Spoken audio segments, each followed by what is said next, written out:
Hey guys, it's Carlos Reyes. Welcome to my podcast. I am actually at the MGM Grand. We're at an event, the #1 entrepreneur event called Thrive this weekend. And so far so good, but I got something better for you guys this weekend. Why? Because I am sitting next to the door-to-door king himself, Mr. Sam Taggart, who I've heard nothing but amazing things about. And man, you're in for a treat. If you are in sales in any type of way, this is a session that you just have to sit down and you have to tune into. All right, so Mr. Sam Taggart, welcome, brother. Appreciate Pleasure to be here. Heard a lot of good things about you. I'm in the entrepreneur space, Omnivore World, and we run in a lot of the same circles. Yeah. And I hear your name quite often. And, through the blessing of mutual people, Pat and Danny, here we are. You know, the world does many turns, and here we are in Las Vegas. Don't you live in like Utah or something? Yeah, Utah. Right? So You live in Utah. an hour flight away, not too far. There you go. I live in Arizona, and they call it the guru capital of the world. I don't know if you knew that, the guru capital of the world, because everybody's there. Dean Graziosi, Cody Sperber, Sean Terry, myself, like everybody's there. All the gurus are in Arizona for some reason, right? Robert Kiyosaki, right? So anyway, brother, welcome. And tell me, man, how have you been able to make a name for yourself in the entrepreneur space? Because when people think door-to-door, they think you and they think of that shirt you're wearing. Yeah, I mean, what does the shirt say? I knock doors, dude. I knock doors all day. All day. I knock doors all day. You know what? I really want to know, right? And we're going to get into like your upbringing, but again, what stands you apart in that particular space that you've just been able to like dominate and make like I said, a crazy name for yourself, hosting, door-to-door cons or growth cons, right? Events, and, bringing in some of the top entrepreneurs in the world. What sets you apart? What makes you so good at what you do? It's a great question. Since I was 7, we can relate. I was selling golf balls and lemonade and chips, and then I at 11 started slinging magazines. Then at 13 I started painting the addresses on the curbs, and then did that all through high school. I had a little business called the Gutterman. The Gutterman? The Gutterman, and we spray painted our shirts because we painted the curbs in the gutter, right? That's amazing. And then when I was 18, 2008, I shipped out to Dallas and sold alarms, and I picked it up quick. Door to door? Door to door, yeah. So I've never had a W-2. I've never had a job. And I worked my way up the ladder in alarms. I was the #1 rep at Vivint. They're like a multi-billion-dollar company. Yeah, I heard of them. Great company, by the way. Yeah, so 3,500 sales reps, and I did well. So I kind of made a name there. And the biggest company, being the top rep, you kind of get like you're the Michael Jordan, you're like the face, right? Yep. And I was like, I didn't realize that that's like one little sector of a massive industry. There's a lot of people that knock doors, from Kirby vacuums to who knows what. Everything from roofing, solar, pest control, alarms, satellite, painting, windows, all the things, right? And I switched to solar in 2015. That's where I met Danny and these guys, and was the VP of sales of a solar company and did well there. And then I was, what makes me different though is I felt like I had a bigger mission than just door knocking. And I knock still. I go out with companies and stuff, but right now? Yeah, I go when I get hired to go consult, I'm like, I'll still walk the walk. I'm not afraid to be like, no, I'm still good. Like, I got to stay fresh. Yep. And I never wanted to lose that like edge of I'm not above the doors, because I think everybody knocks doors. And I think so many people get soft when they're like, oh, I used to do that. It's like, no, if you're not prospecting, you're not willing to knock, you're not getting very far in life, and you're still knocking. Like, everybody knocks in their own way, right? Yeah. And so I was sick and tired of door-to-door sales having like a negative connotation. I was like, why do people say, oh, you do that? Like, but yeah, it's a tough racket, man. Yeah, and it's tough. Here's what was interesting is I was nervous to kind of wear a shirt like this that says I knock doors, when all these people at this entrepreneur event's like, oh, I'm an entrepreneur, I do this, I run this company, I do this, and I'm like, oh, I'm a door-to-door guy. And what I found is the people that are really successful, it ended up being the opposite. I thought I was going to get shamed because everybody that, when you hear door to door, most people are like, oh, that, like, when are you going to get a real job? Like, oh, you must be shady. Oh, like, couldn't get a normal thing. And I was like thinking that, and that was a connotation a lot of people had. But then the successful people had this massive respect. Yeah. Those that have crushed it in life, like when I interviewed Ed Milet, I went to his house. We're in this big old $20 million. He's an MLM guy. Yeah, he's like, I knocked doors for 10 years. He's like, what do you mean? He's like, nobody saw that 10 years of me hitting the streets. And like, you sat down, you're like, I started in door to door. You look at like a lot of these successful people are like, I can appreciate the hustle. Well, so, a mutual friend we have, Cody Sperber. Yeah, Cody Sperber, knocked doors. Actually, his nightmare, I don't know if he told you the story, right? Like the first time where he went back to his truck and started crying because he was approaching like his first door knock ever on trying to buy their house. That person's house was going into foreclosure, right? He starts walking up to the house and it's an old lady. She looks through the window and she's, I'm not interested. Go get your dad or something, right? Yeah. And like all his fears came into reality, went in the truck and started crying. It's hard. That's what I'm saying. Yeah. So I think, and I realized that more people need to evangelize the door knock because it is hard, and we need to embrace the hard. And because you're like, hey, we're the masters at ringless voicemail, text, email campaign, cold calling, all these things, and I'm like, well, there's 7 doors into a home. If I'm trying to get in front of a homeowner, you just hit 6 of the 7. For me, I'm like, I'm gonna show up belly to belly, and it's hard to just swipe right or ignore or hang up on when I'm sitting there right in front of you, and it's like, if I can earn your trust and I can show you value, I have 10 times more the opportunity to close you than random solicitor that's just like on the phone. I'm like, no. Like, it's harder to say no to me when I'm right there, but it takes grind. Yep. It takes hard work. It takes emotional resilience. Instead of sitting in an air-conditioned room, chilling and next dialer, it's like, no, I got to walk to the neighbor's home, head down after I get my face kicked in, cops called on me, spit on, like whatever that is. And I got to have that emotional resilience. And I think some of the door-to-door guys out there are the biggest hustlers in the world. I don't know how it gets in Utah or other states, man, but in Arizona, it gets up to about 120 degrees in July, right? I've seen people knock. Oh, 100%. And I'll be honest with you, me, I respect it. Like, and a lot of people that I've seen that are massively successful entrepreneurs, they respect it. Like, I respect it. I respect it so much because I've done it, right? I've done it. And I respect it so much because at one point, I wanted to build a whole division, like a whole department for our real estate companies. Our real estate companies. I could help you. That's the one marketing channel that we've You're never. Hitting 6. You know what I mean? Yeah, exactly. I have friends that do. I've trained. I did an event with Cody and Cole on training how to door knock wholesale. That's crazy. And there is a whole world out there for those that are willing to build a good sales culture, sales team of knockers. You get a bunch of foot soldiers out there going into the real homes, talking belly to belly, and convincing them, hey, it's time to sell. Let's get your house in the market. You know what I mean? Like, no, it's a real thing. It's a real thing. I've known in my entire existence, and I've, we've done very well in the real estate space, and we've coached. Everybody who's in, like, a lot of the people that came to see me in the inner circle, I've helped them create 7-figure companies, right? And you'll see them, they look like a Mexican cartel. Like, there's like 10 of them, and they're all running 7-figure companies, right? None of them do door to door. None of them have, because I can't teach what I don't know, right? Yeah. But I taught them all the other, marketing channels and systems and processes. But what I'm saying is, my entire life in real estate investing, I've known one person that was a successful door-to-door guy, and he made 6 figures a month doing it. Yeah. One guy. He built out a team, and what he did was he would print out the foreclosure list, right? The pre-foreclosure list, and he had about 3 to 5 guys on his team, and then he would give them 20% of whatever they were going to make on that deal. When my guys, because I'm not going to call them lazy because they do very well. I got guys. We call them omnivore or herbivores versus carnivores. My guys are herbivores. They're just waiting. Yeah. If I a feed them lead leads. shows up, then I'll work. If there's no lead, what do I do? I'm feeding them, 70 to 100 leads every single day, right? And it's coming in the CRM, and then they just call it, right? I've never had like proactive dudes that are out there hitting the concrete. You know what I mean? And there's a huge opportunity, at least in my space, which is the real estate investing space. So much. For sure, because like I just said, in the 7+ years that we've been helping other people build their stuff out, guess what?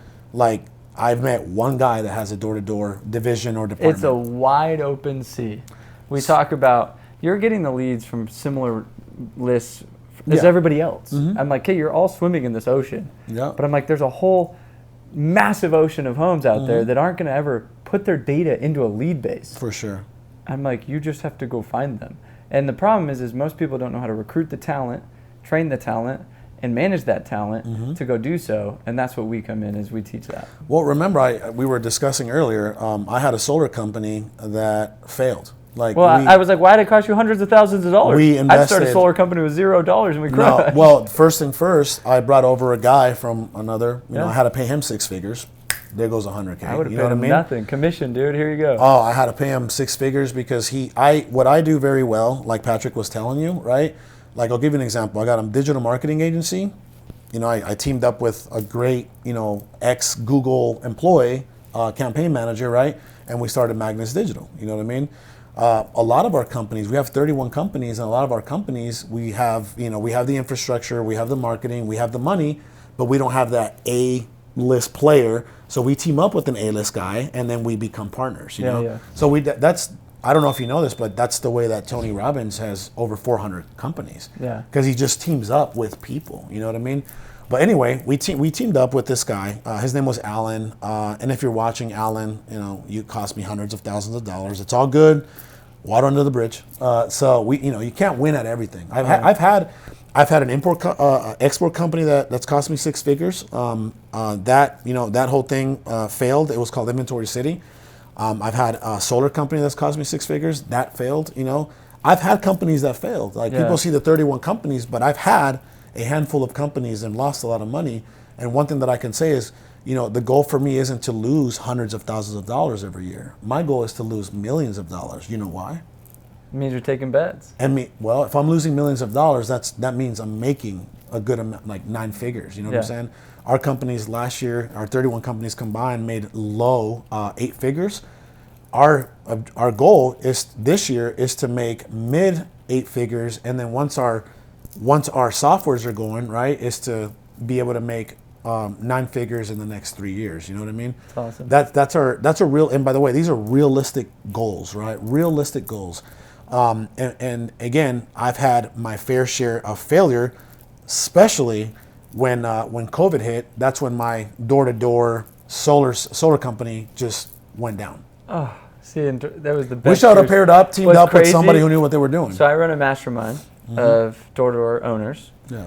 And What's it called? It's D2D Experts, or the Expert Circle. Okay. And in January of this last year, I said all the CEOs, there's probably 30 of them, and I said, stand up if you had your best year ever in 2020. Every single one of them stood up. Why? Explain why. Think about it. You shut down solar, and all your things dried up. Well, I said to everybody, I go, where is everybody? They're freaking sitting in their living rooms working from home in their underwear. Go knock. But And so- they weren't afraid of... Hell no. No? I threw an event here in Vegas in April with 130 sales guys. Literally, tumbleweed flew across the strip. The billboards were all turned off. And I threw a live, in-person event. You know, it's probably cheap. No, $2,000 a ticket. No, not your event. Oh, no. Like to rent the space, because nobody was throwing events at that They time. wouldn't let me. I had to rent out a castle home. I rented out these mansions. Got it. And I was like, hey, I'm just Airbnb, is you cool? Like, whatever. And like, well, don't come over here. It's just like, did it fit 130 people? Yeah, dude, it's this big old mansion. We're in the living room, lined up chairs. Middle of, like a month after lockdown. Yeah. Because of the door-to-door guys are like, we're face-to-face. They don't want to go to a virtual event. They don't want to call. Like, they want to go to your house. So then when COVID hit, everybody's calling me a freaking killer. They're like, Sam, you're not being considerate. Like, you should be considerate of all these people that might die of COVID. And I took a hard stance on, this is a bunch of bullshit. And we're out knocking. Like, go knock. Everyone's home. I was like, everyone's home. So all my people, they're like, well, Sam says you should still knock, even though the FCC and everybody's. Yeah. And I was like, just trust me. And everybody had their biggest months in April, May, June, when everyone's home. You're knocking on their door. They're all twiddling thumbs, getting checks from the government, and we're all like, da. Yeah. So, I mean, that's what's crazy is perspective of you're like shutting down doors, and my guys are all having their biggest years ever. For sure. Isn't that crazy? You know, what's crazy, at least in our company, or the real estate space, right? When a lot of investors ran for the hills because they didn't know where the market was going to head, right? we pressed on the gas. Yellow on the real means estates. speed, dude. Like yellow means go faster. Yeah. Like so many people, they see yellow light, and there's Yep. two types of people. They're like, oh, I better like cautiously. I'm Yep. like, press sure. the gas. I'm making the yellow light. Yeah. It's like, you know, how fast? It's like, damn it, it was a little red, You've but I probably still been in made a few it. accidents, right? I'm joking. No, Yeah, I mean, but I'm just saying, like, Yeah. there's two types of people, and it's like so many times, like society, everything's going yellow, and I'm like, now is the time to put some pedal to the metal. Let's go. So let's go over some of the objectives, some of the, you know, overcoming these like barriers when it comes to door knocking, right? Because I believe that that's where people would get the most value. I'll give you an example. Again, I don't have a ton of experience. I did it when I was 5 years old, selling bread in Mexico, door to door. I would keep 50% of the earnings, and the lady that made the bread would keep 50%, right? And then I did it in the 7th grade. Super creepy, a guy in a white van. Again, it was kind of like word of mouth, right? Like my friend, his name was Jay Carrasco, rest in peace. A lot of people that I grew up with are either locked up or no longer around. So I'm very blessed to be here, first of all, right? But he comes up to me and he's like, hey man, there's this guy, and you know, he picks us up in a van and we sell candy. You know, we sell peanut brittle and turtle, whatever, and all kinds of chocolate, right? And I'm like, okay, are you making money? He's like, yeah, man, I'm making like $75 a day. You know, I make like 150, but I give him 75. I keep 75. He buys all the candy. I just go door to door, right? And then we tell everybody that we're trying to raise money to go to Six Flags. I was like, all right, are we really trying to go to Six Flags? He's like, well, he wants to take us to Six Flags if we sell enough candy, right? Sure thing, man. This dude would pick us up on a Friday, you know, super creepy. Didn't even have seats in the back of the van. Literally 2 rows, like kind of like army style. Dude, I've been in a van like that. Have you? I was out in a roofing company in Florida this last summer. Straight up had like one of those, like when it backs up, it's like, it's like super loud. They wrapped it with all the roofing thing. Yeah. And like, I was like, all right, we're all going to go knock. He's like, dude, we got just the van. And I was like, and they like had a name for it or something. And Mia was with us. And like, freaking, I was like, oh, we jump in. He had a straight up like one of those like lawn chairs, like that opened up. Yeah. And he's like, here, you can sit in the lawn chair. The rest of them were all on the floor. And I was like, oh, brother. Okay. Now that I think about it, I was like, all right. It wasn't even 2 benches. We would literally sit on the floor. Yeah. He just didn't have seats. I loved it. I was like, dude, this is raw. And it was super dark, no windows. Yes, that's awesome. If the dude spray painted free candy on the side of it, like straight up gotten you know what I mean? Like we would have got arrested, right? So anyway, the dude would pick us up and he would take us to like the rich neighborhoods, North Phoenix, right? He would pick us up in the hood, and then he would take us up to the rich neighborhood, drop us off at a certain time, and says, I'm gonna come pick you up at a certain time. This dude was pretty organized for having a bunch of like 7th graders and 8th graders sell for him, right? And sure thing, man, like, man, you know what though? I think people had a lot of sympathy because I was a kid, right? The 3rd time I did it was when I was getting started in real estate. I was putting out bandit signs. I was putting door hangers, flyers on windows. Like I was that guy that was getting kicked out because I was making a mess of flyers at like Walmart and Home Depot and Lowe's, right? Like I buy houses cash, blah blah blah blah blah, and put it on their windshield, right? And then the other thing that I would do is door knock. I would lie because I wasn't flipping a house nearby because I didn't have money to flip at that time. I wasn't flipping houses. Like I was just wholesaling houses, right? Or trying to. And I would door knock, boom, boom, boom, boom, boom. I did have a business card. Door knock. Hey, how's it going? Hey, my name is Carlos, and I have a project that I'm fixing and flipping down the street. And I would kind of like very I wasn't too aggressive or invasive, right? I would just say something like, you know, hey, I'm buying cash in this neighborhood. I'm buying houses for cash. If you or anybody else you know is interested in hearing a cash offer for their home, let me know. Would love to talk to them. If you yourself are doing it, let me know. Here's my business card. You know, very non-invasive, and that's how I actually would get phone calls, right? And I wasn't flipping a house down the street. I would just tell them that I was, right? Yeah. So anyway, I did that for a while. Never got a deal from that. Brother, it was scary to like door knock pre-foreclosures, you know? Yeah. Because a lot of those people, they don't want to talk to anybody. No. They don't want to talk to anybody. And they're so hard-headed. Like they feel like they got it all figured out. They feel, oh, I'm going to get out of this mess. I don't need your help, etc. Right? So they would just tell you to go screw yourself. Get off my lawn, get off my porch, whatever, right? Yeah. So Besides the bread and the candy, I wasn't very successful at door knocking. Give me a rundown of what it takes to be a successful door knocker, like a six-figure earner in the door knocking space. What does it take?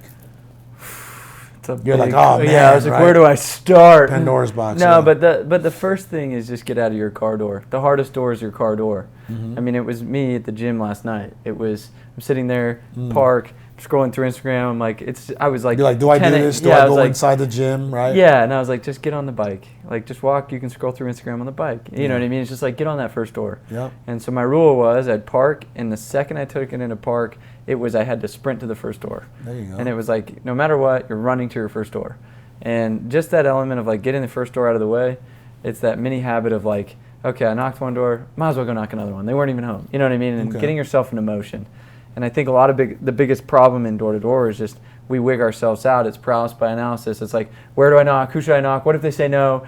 And we talk and we drive around neighborhoods for 3 hours, and then it's like nothing happens. Nothing happens. Like, well, you're never going to sell if you don't get out of your freaking car. So it's like, go pick a spot, park, and run to your first door. And I think that a principle applies to anybody. You know what I mean? It's like my sales guy right now. I have a team of salespeople, and he was like, "Oh my gosh, who should we call?" And I was like, "Here, let me help you. That one." He's like, "How do you know to call them?" I'm like, "I don't." I'm calling them because you're not making calls. You know what I mean? It's just that same thing. It's like, get out of the car, go do it. But so I think then sticking to a schedule. I think it's easy to go knock a door, and it's like, think about it like your first door. Like, yeah, we're gonna go and do door to door. We're gonna go cold call. We're gonna do whatever. And then they're like, get off my property. And you're like, oh. And you go to the next door, and you're like, yeah, I'm calling the cops. And you're like, oh. And then the third door, and you just have this like declining motivation quick. Yeah. And some people, they last 30 minutes. Some people last 2 hours. How do people overcome that? Yeah. Because think about it, right? You build up all this courage. Yeah, you're like, I'm going to do it. Yep. And then you run into the wrong prospect. Yep. And they just break your spirit. Yeah, you're literally, like Cody said, you run back to the car and you start crying because you're like, that's oh my exactly God. what he did. I call it, you're sitting on the curb, right? And you're just going to sit down, you're going to call your mom, you're like, oh my gosh, I hate my life. And I've been there. I have had many days where I literally am like, I want to throw a rock through somebody's window right now. I literally, hey, which one to your car? I'm going to key that. Like, you know what I mean? It's like you, there are some people, you're like, all people are not this big of assholes. Like, if I would have met you at the park or met you at McDonald's, we would have been homies. But because I knocked your door, you are the biggest dick because you feel like, oh, this is my time to like take it out on somebody. And that's just what it is. And so how do you do it? That? So you see Men in Black, right? The first one? The movie. It's been a very long time. I think it came out like in 97 or something. Yeah, like the original Men in Black. And you remember that like little thing that was like splash their memory. So I call it selective amnesia. So someone tells you to go screw yourself. You have to know how to train yourself on selective amnesia. Meaning you whitewash everything, like nothing happened. And if you can choose to have that selective amnesia and you go door, they beat you up, next door, they beat you up, and you have this reset button after every no, that's how you keep your spirits just as high at 7 o'clock at the night versus 2 o'clock when you start or whatever, right? Yeah.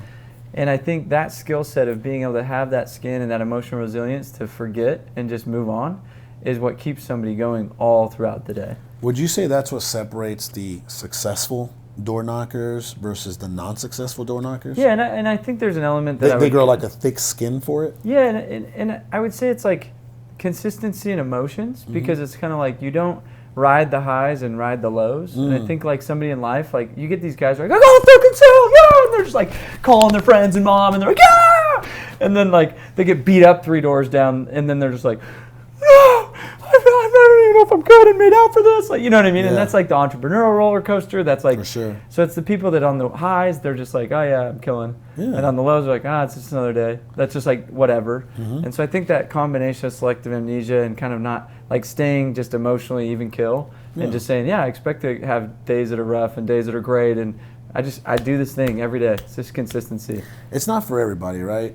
Have you ever seen that? I think this is how he became very famous. Patrick Bet-David. Yeah. Right? That whole YouTube video that he made about like door knocking. Remember he started out in his Ferrari and he's like, this is what it took. And he's like going door to door and everybody's telling him to just go screw himself, right? Yep.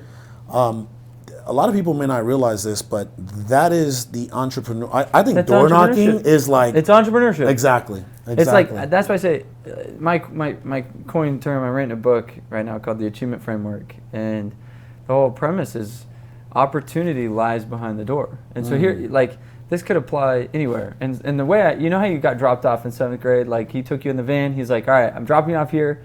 I'll pick you up at 9, right? Or whatever time. And that's like a 5-hour window. Yeah. So what happened if you had to, like, you wanted some water? What would he come drive around and give you water? No. What happens if you needed a snack? You're like, I'm hungry. I have to eat one of the chocolates from the box. Yeah, you'd be like, just have the candy, right? Yeah. What happens if you had to take a dump? Somebody's lawn. Right? Like, I'm telling you. So I get people calling me, right? Yeah. And they'd be like, hey, Sam, I got to go. And I'm like, cool.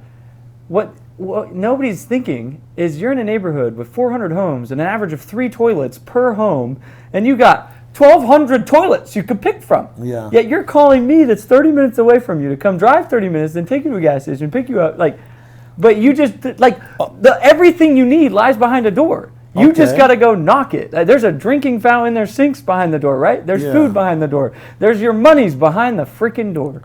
But so many people are like trying to find elsewhere, like find some way around the door when the door's got all your air conditioning's behind the door. Your commission check is behind the damn door. Go knock it. The opportunity sits behind the door.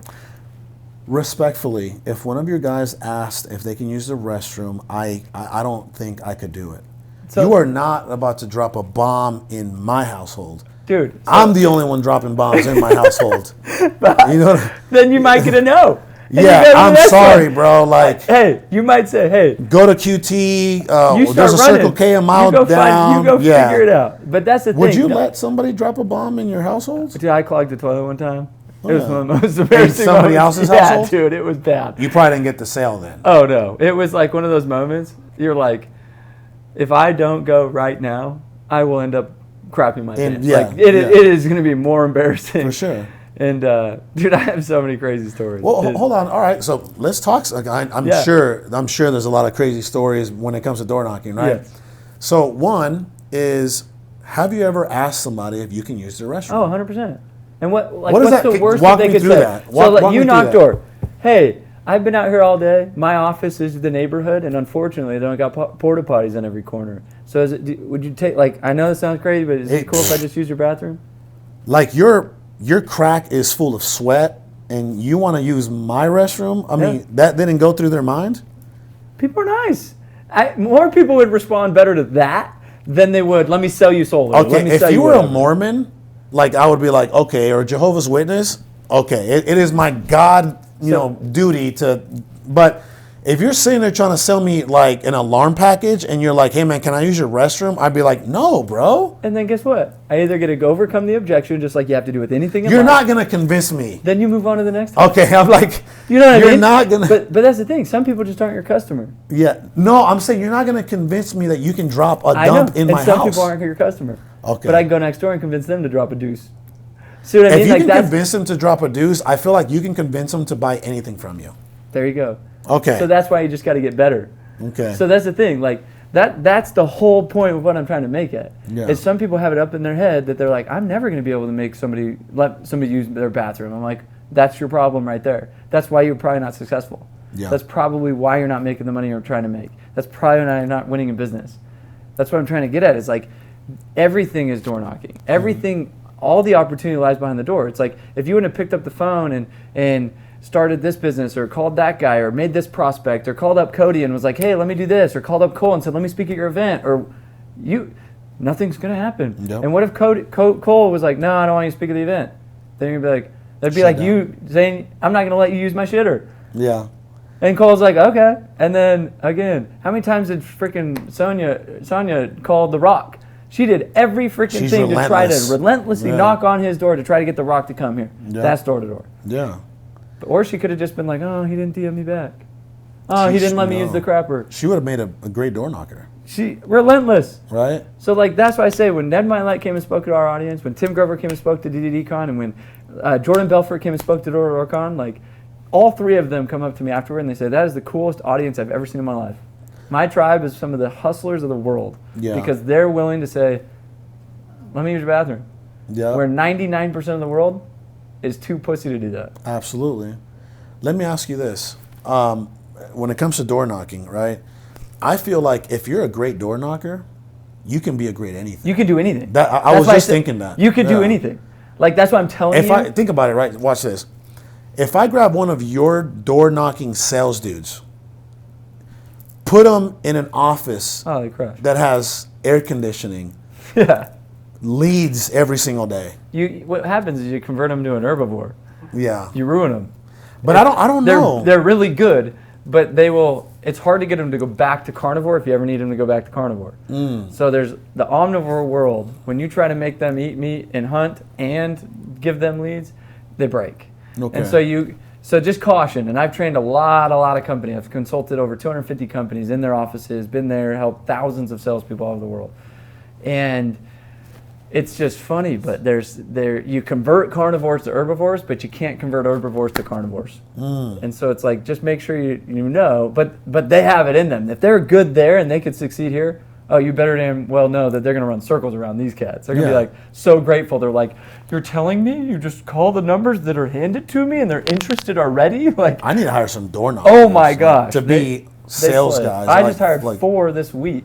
Yeah. And I literally interviewed, I had like 50 applicants on Indeed, right? And I was like, no, door to door, okay, cool. Like, because I have a call center. Right? They're hustlers. I'm like, and how many did you sell? Like, fact check, I call the owners, like, oh, I know his owner, I know that owner, I know, and I just call and I'm like, was this guy lazy? Oh, yeah, he was lazy, no. Oh, was this guy good? Yeah, he was way good. I'm like, why is he not working there? Yeah, because if you're good at door to door, you actually want to do door to door, because the good guys in door to door make $500,000, $1 million. Oh, like, man. these guys make good money. Yeah. And like, you can take, and here's the thing.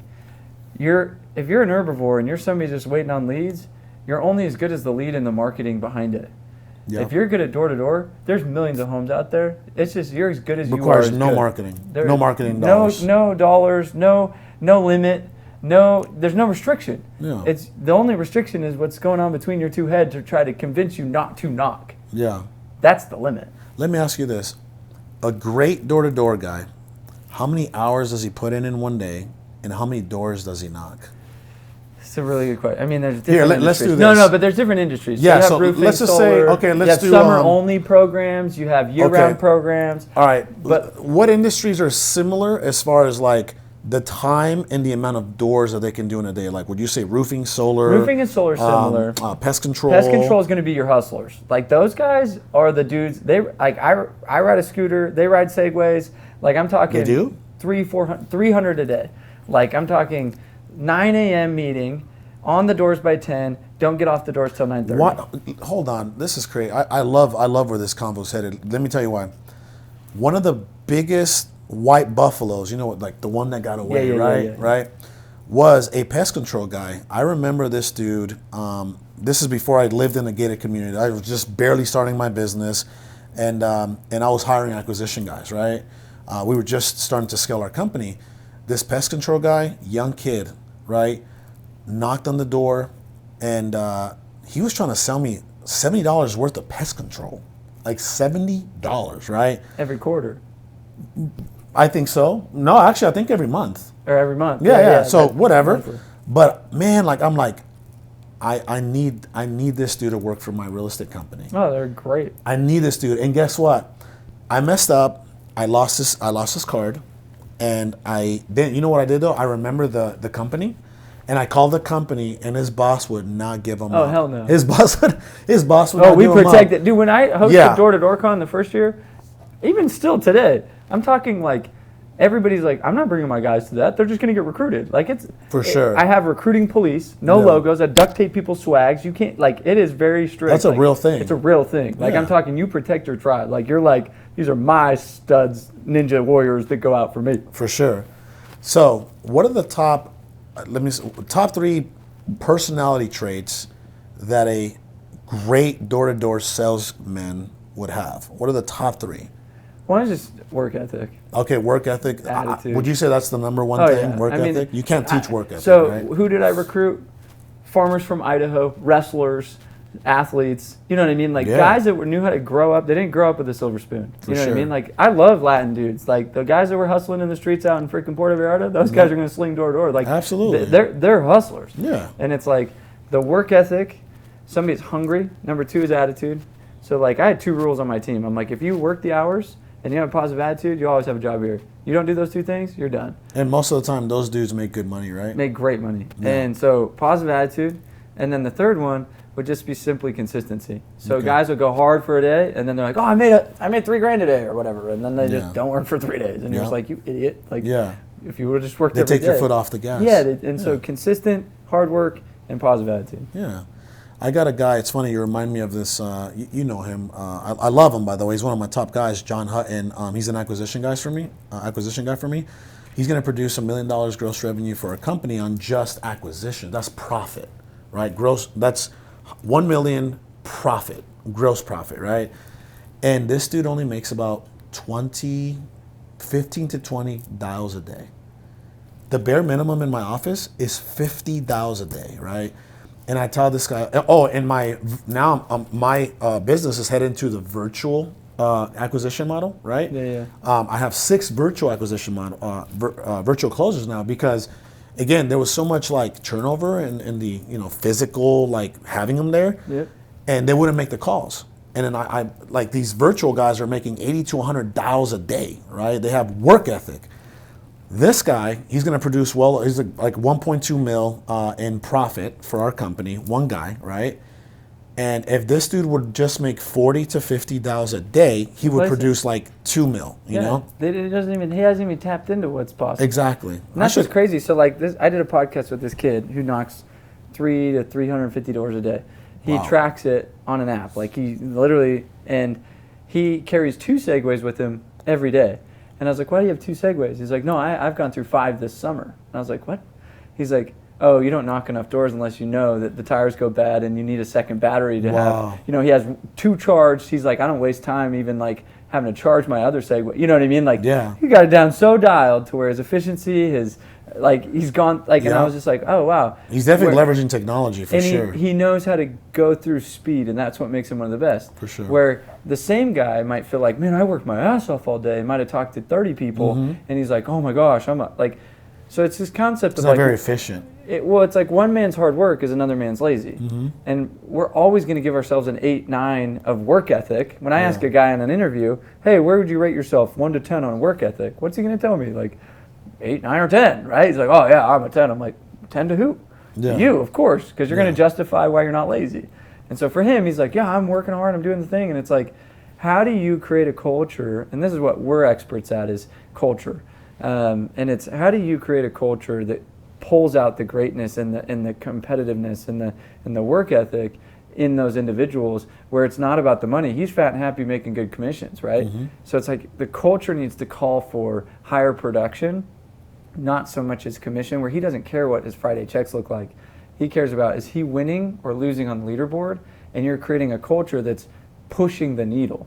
So like I just got a text today. We host an award, Golden Door Award, every year at Door to Door Con. And it's the top 0.1%. So in solar, it's 130 installs, roofing, it's 2.5 million, and alarms, it's 400 counts. And so every industry has an award. And a guy texts me, he's like, hey, what's the Golden Door Award for pest control next year? He's like, I think you should up it to 650,000 in revenue instead of 550,000 in revenue. And I was like, interesting. Last year, 100 was the install for solar, and now it's 130 this last year. And so he's like, are you up in the pest control one? And I was like, I actually think I will. Because the first year I hosted it, I had probably 10 pest control reps. This year I have 45 pest control reps that are going to hit the Golden Door. Just by us putting a standard on the industry, everyone chased it. So he's like, you should up it like you did to solar last year. And I go, you're right. Now there's a new bar. Because everybody's like hitting the Golden Door, because I set a new bar. It was just like, this is the number. This is the industry standard. And I'm like, now let's up it. And guess what? Next year, everyone will rise up. And it's just like, how do you do that within a culture to where they're not chasing?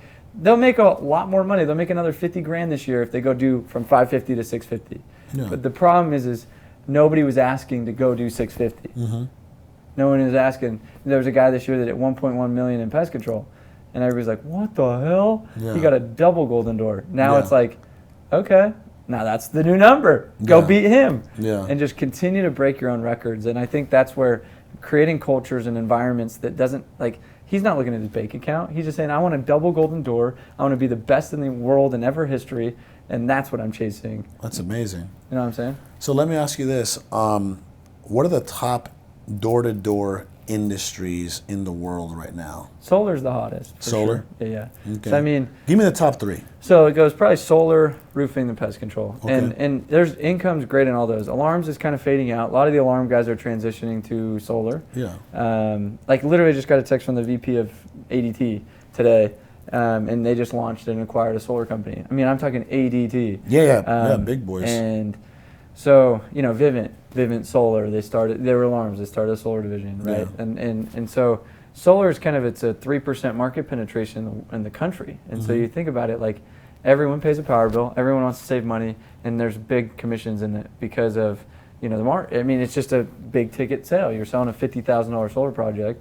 Yeah. And, it's interesting. Some of the good guys are selling 50 solar deals a month by themselves. Wow. And when you're making a $4,000 to $7,000 commission check on 50 deals a month, Yeah. that's good money. A lot of these companies, is that like their main or only marketing channel, which is door to door? The good ones, yeah. Yeah. Like give me some companies out there that are like Forbes 5,000 or Forbes 500. Like you'd be sure. I mean, I consulted. I was in Dallas last week. On Saturday, I spoke to a solar company. Where a year ago, I'd spoke to them. Right. So a year ago, they were doing about 200 a month. And I've been coaching and working with them. They use my online training and stuff. And then I was out there on Saturday again to kind of go out and speak. And they'll hit over 1,200 solar deals this month, and zero marketing. 1,200? Yeah, 1,200. Wow. There's company like I go to a company next week that'll do 2,600 That's solar crazy. sales this month. You want to know what the most solar sales are? My solar company had in 1 month? How much? 12. 12. So it's like I've done that in a week myself That's ridiculous. with zero leads. Oh, I was marketing. cold calling, setting appointments. I mean, I was doing the whole thing, and it was 12. I think we had it for like a year and a half, and 12 deals. Ashton did 16 in a day or something like that? One dude, 16 in one 16 day. in one day, yeah. I mean, that's just stupid. But this is why I say one man's hard work is another man's lazy. And I'm not trying to say you're doing it right. I'm just saying it's unbelievable to see solar companies out there that are like traditional solar companies, traditional roofers, traditional pest control companies. No. When I was in alarms, I'd go to a little town, you had the local alarm dealer, he was there for 30 years, I'd drop my squad there and literally do more volume in 3 weeks than he did in 3 years, and he goes, what the hell just happened? You know what I mean? Yeah. And it's just because I'm hunting. Was he being reactive? Oh, dude, I mean, How was he called getting- the mayor, so he called the mayor. On you? Oh, yeah. It did a whole news story as if we're scamming people. And I go, no, we're just knocking on their door and we're just a little bit more aggressive than what you've been doing, which is just, hey, I'm the local guy. You should call me if you need alarm, right? And I go, well, is it bad what we were doing? Or are we just being proactively carnivores? And I think in business, you just say, I can either choose to be responsive, we call them catching leads, or we can say, if I truly, I consulted a window guy, and he was going bankrupt. He was losing his business, and he hires me, and he's like, help me. And I was like, the number one thing I need you to do is you go knock, owner. Stop being a little punk. And he's like, well, I was like, if you're not going to get on the doors, this isn't going to work. I said, you've carried the damn thing on your back, because if this thing's truly going under, you personally could pull this thing out by yourself if you just worked this week. This week. Yeah. And he wouldn't do it. And I go, how many business owners are out there that aren't willing to freaking put in the grind to do the work because they've just got soft? Yeah. They 3 years later lost the grind. Oh, when I first started out, I knocked to get things moving, but then they lost the hustle muscle. Yep. And that's entrepreneurship. That happens a lot, and I've seen that even happen in art, the real estate space all the time. where folks are more referrals. Yeah, they just want to they just want to delegate everything. Yeah. They want to delegate everything. They become just lazy. And if anybody that knows anything about leadership is leaders do what needs to be done. It's get it done. Yeah, just get it done. No matter if I ever needed to hop back on the phones, I will. That's why I say my number one rule when I started this coaching consulting thing, I didn't even want to do this. This happened by happenstance. I was forced to quit my job because people didn't believe that this thing wasn't a recruiting event. When I threw my first door-to-door con, I had to go to the owner and be like, I resign. And he's like, why? I was like, because nobody's believing that I'm not trying to recruit other people. I truly want to make this thing happen. Yeah. And but I said one rule: I won't lose that I knock doors pride. Like when a company hires me, I will literally like look at the owner and say, "We're going out," and he's like, "Really?" I was like, "Yeah." You need to learn how to do this. You need to learn how to do this. And I'm not afraid to go still do it. And all summer I did a tour around the country. I knocked in 10 different states. Crazy. And I took the teams out. And I what were you guys selling? All the things. So it depends whatever company. Yeah. So I did a pop-up event, had 300 people show up in LA, and then a private consulting thing in the evening. So it was a solar company in LA, a solar company in Arizona, a roofing company in Dallas hired me, then a roofing company in Atlanta, then a solar company in Florida. In each market I'd go to, I just said, I'll throw your shirt on, I'll take your people out, and I will literally like turn heads. Yeah. And you did. And I did. That's beautiful. It was awesome. That's crazy. Well, before we, this has been amazing, by the way. I think it's a lot of great information, man, especially for people out there that are trying to get into this space, the door-to-door space. And I feel like, as an entrepreneur, you're an entrepreneur, I'm an entrepreneur. I feel like that's where you can really, what's that old saying? Like cut your teeth? Yeah, right? cut your teeth. Yeah, like there's no way that you will not make it in entrepreneurship if you can endure door knocking. There's no way, And so what would you say to, that young man, or even if they're a little older, who cares, right? There's no age limit for entrepreneurship and door knocking. So what would you say to them, if this is something that they're thinking about doing? Like, what's the biggest piece of advice that you can give them when it comes to enduring and becoming successful in the door-to-door space?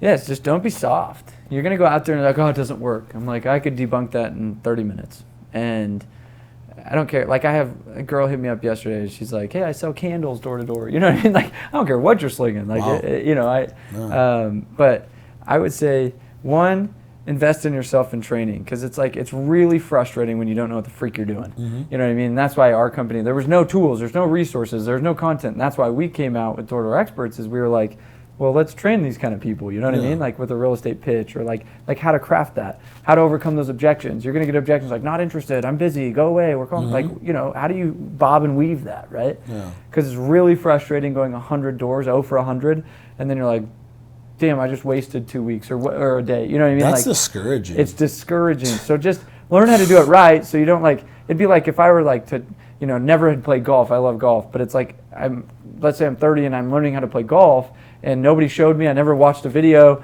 and I just like, I'm gonna go up and get some clubs and hit some balls, like, okay, and I'm gonna look like a hockey player or something, you know what I mean? And it's like, no, and watch the videos and the trainings and the, and it's a skill. I think a lot of people don't realize it's a profession, and we get paid like professional athletes.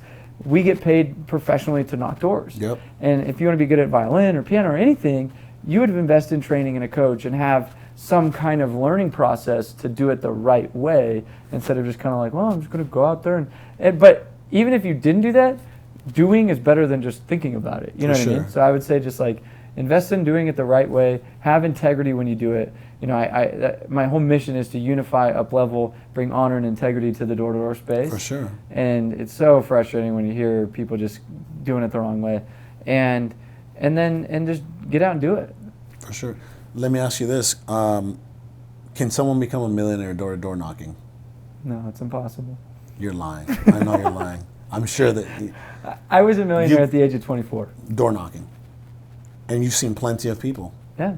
Plenty of people. I'm literally in college, and I'm sitting there, and I had made $500,000 in 4 months. Mm-hmm.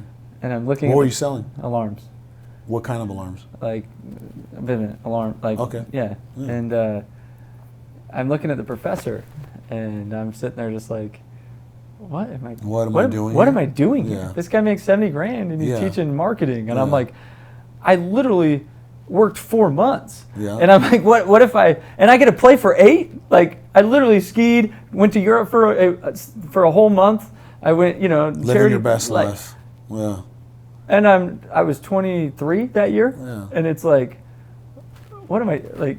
So I was good. Like, granted, I'm one of the best out there, but I would say, why wouldn't people do that? Yeah. It's like, I'm sitting there going, or you could go get a normal job. Yeah. That's cool. Jamba Juice is hiring, I heard. Oh my goodness. It's like, what I love about door-to-door is you eat what you kill. Sky is the limit. Flexible. I went to Europe for a month and traveled. I've been to 40 countries. You know what I mean? Like, That's insane. I buy whatever car I want. I can live wherever the frick I want. I can try. I've seen the world. I meet cool people. Someone can drop you off in Nebraska. Oh yeah, it's a great hood, great turf. And you can kill door to door. Oh yeah. Anywhere in the country. Anywhere. I love it. Brother, thank you, man. Thank you. Appreciate you. This is way fun. Man, this was fun. Great conversation. Guys, where can people reach you? Instagram's probably easy, at the Sam Taggart, or the How do you spell your last name? Taggart. Okay. Everybody messes up, puts ERT. Yeah. But it's thesamtaggart.com, the D2D Experts, or D2D Experts on Instagram or YouTube. So. There you go. Well, thank you, brother, and thank you guys for joining us. I know you're going to learn a lot from this episode. You dropped a lot of bombs, man. I feel like there's no excuse after this episode. If they watch this episode, you better be fired up. I'm like, I think they'll build the courage and they'll get out there, So thank you once again, thank you guys. Peace.